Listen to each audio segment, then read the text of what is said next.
All right, we're on level 7 of the silo. My name is Dave. I'm a tour guide down here at the Titan Missile Museum.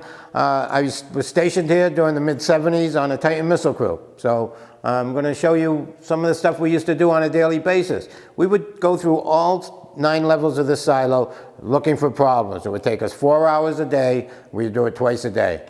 What we're looking at here, this is the pneumatic system. All the air pressure is created right here with this machinery. All right, continuing on level 7, 8 of the floors of this silo are jam-packed with anything you think a rocket could need to launch. Mostly pumps, water pumps, air conditioning, everything.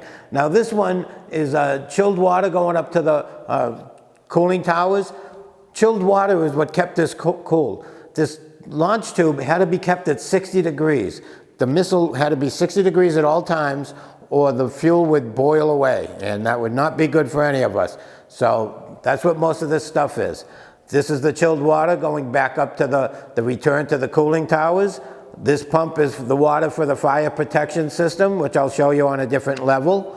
Walking this way, this giant pipe is bringing the water down into those deluge nozzles down on level 8. This pump is bringing the water down from those chilled water supplies. So everything down here is going to be on shock absorbers or springs, just like in the control center. So in case we take a first strike, we need to be able to survive that to be able to launch. So everything, every piece of equipment critical to launching this missile is going to be on springs or shock absorbers, just like this. And then all the hoses, the electrical, the plumbing is all built-in slack, so everything can move up and down and side to side without tearing apart. All right, level 7 inside the launch duct. Now this thing, that's the thrust mount, 15 tons of steel. This is what the missile is bolted to. There's 4 explosive bolts that hold the missile down to this thrust mount. Now this is hung by 4 springs, 30 feet tall or 3 stories tall each, to keep the missile safe from a nuclear attack.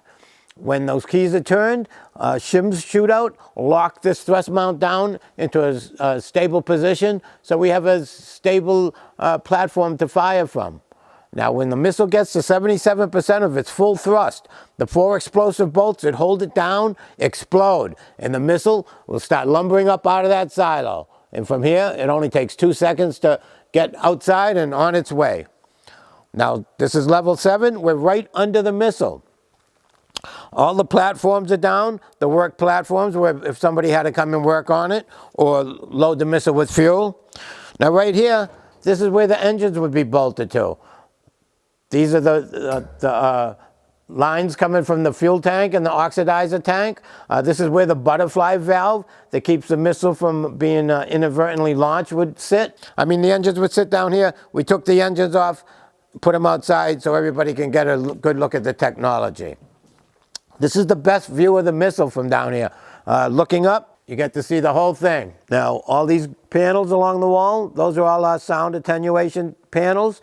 They're 1 foot thick, filled with spun fiberglass. That's going to absorb a lot of the sound. Looking down, there's the W, or the blast deflector, and you can see the diving board there. You can actually see why we call it a diving board. Now, during a launch, this would fill up with water, and you can see on either side that vapor, the fumes, are going to be taken away from the missile so the missile can be safe as it flies out of this silo.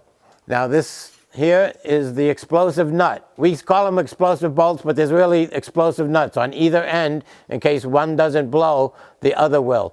And these are what hold that missile down to this thrust mount. All right, thank you for watching. This is the end of level 7. Stay tuned for the other levels of the silo.